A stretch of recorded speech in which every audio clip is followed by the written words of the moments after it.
আজকের গল্পটা বাবা ও ছেলের গল্প। একবার একটা লোক তার ছেলেকে নিয়ে গ্রামের এক পথ ধরে হেঁটে হেঁটে যাচ্ছিল। হঠাৎ করে যেতে গিয়ে দেখল যে একটা নোংরা কাদা জায়গায় কিছু ছেলে একে অপরকে ঠেলাঠেলি করছে। তখন সেই লোকটি তাদেরকে জিজ্ঞেস করলো যে, কি রে বাবা, তোরা এখানে এরকম ঠেলাঠেলি করছিস কেন রে? তারা বলল, কেন আপনি দেখতে পাচ্ছেন না, আমরা ওই সোনার ফলটি পাওয়ার চেষ্টা করছি। ঠিক সেই নোংরা কাদাতে একটা সোনার ফল ছিল, যেটা পাওয়ার জন্য সেই ছেলেগুলো একে অপরের প্রতি ঠেলাঠেলি করছিল। তখন লোকটি ভাবলো, সেই ফলটিকে দেখে, সেই সোনার ফলটিকে দেখে লোকটি ভাবলো যে যদি এটা আমার ছেলে পেত, তাহলে আমার ছেলের জীবনই পাল্টে যেত এবং সাথে সাথে আমার জীবনও বদলে যেত।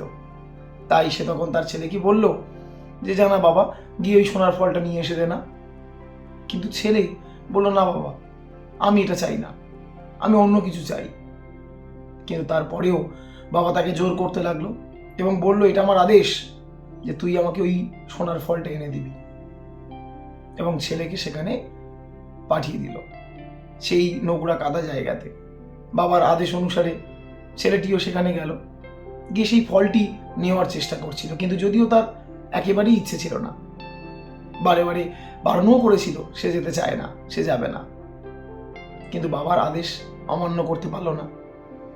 তাই সে তার চেষ্টা করতে লাগলো সেই সোনার ফলটিকে পাওয়ার। যখন সে চেষ্টা করছিল, দেখলো যে সে আস্তে আস্তে সেই জায়গাতে, অর্থাৎ সেই নোংরা কাদাতে আস্তে আস্তে ভিতরের দিকে চলে যাচ্ছে, অর্থাৎ ডুবে যাচ্ছে। কেন?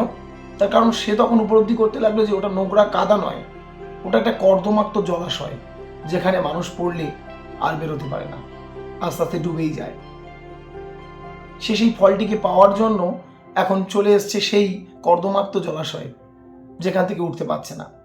সে বারে বারে চিৎকার করলো যে, বাবা বাঁচাও, আমাকে বাঁচাও।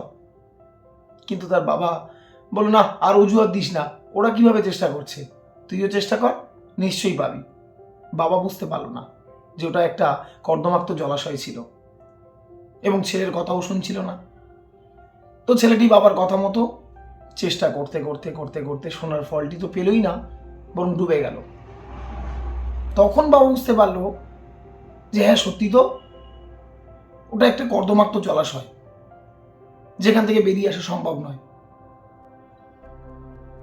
এবং লোকটি কাঁদতে লাগলো ছেলেটির জন্য। এমন সময় একজন বিজ্ঞ সাধু ওখানে উপস্থিত হলেন এবং লোকটিকে জিজ্ঞেস করলেন যে, আপনার সমস্যাটা কি, কি হয়েছে, আপনি কেন কাঁদছেন? তখন লোকটি তাকে জানালেন যে এই এই ব্যাপার, পুরো ঘটনাটা সেই বিজ্ঞ সাধুকে তিনি বললেন। লোকটির কথা শুনে সাধু সেই সোনার ফলটার দিকে দেখল, দেখে তিনি লোকটির দিকে বললেন যে, আপনি এ কি করলেন? ছেলেকে ওই কর্দমাক্ত জলাশয়ে পাঠানোর আগে একবার তো নিজে ভালো করে দেখতে পারতেন। লোকটি হতবাক, অবাক। লোকটি বলছে, কেন? যে আরে, ওখানে কোনো সোনার ফল নেই প্রকৃত। ওই দেখুন, জলাশয়ের পাশেই একটা গাছ রয়েছে, সেই গাছে সোনার ফলটি আছে, আর তার প্রতিচ্ছবিটা, তার সেই রিফ্লেকশনটা ওই জলে পড়েছে, যার জন্য এমনটা মনে হয়েছিল। শুধু শুধুই নিজের ছেলেকে হারালেন। যদি ওকে জোর না করে ওকে ওর মতোই চলতে দিতেন, দেখতেন ভবিষ্যতে হয়তো ও সত্যিই সোনার ফল আপনার জন্য নিয়ে আসতে পারত।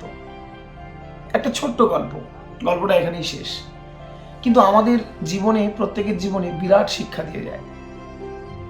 অনেক প্যারেন্টস আছি আমরা, যারা কখনোই নিজের ছেলে বা মেয়ের ইচ্ছেকে বোঝার চেষ্টা করি না। আমরা আমাদের জীবনে যে সমস্ত না পাওয়াগুলো, যে ব্যর্থতাগুলো পেয়েছি আমরা, সেইগুলোতে যাতে তারা সাফল্য অর্জন করতে পারে, সেদিকেই তাদেরকে ঠেলে দিই বারে বারে। কখনো তারা কি হতে চায়, তারা কি চায়, সেটা একবারের জন্য জানার চেষ্টা করি না, যেটা কিন্তু আমাদের বোঝা উচিত। অবশ্যই প্রত্যেক প্যারেন্টসকে তাদের ছেলে বা মেয়ে কি চায় সেটা জানা উচিত। নিজেরাই চিন্তা করবেন কোনটা সঠিক আর কোনটা ভুল।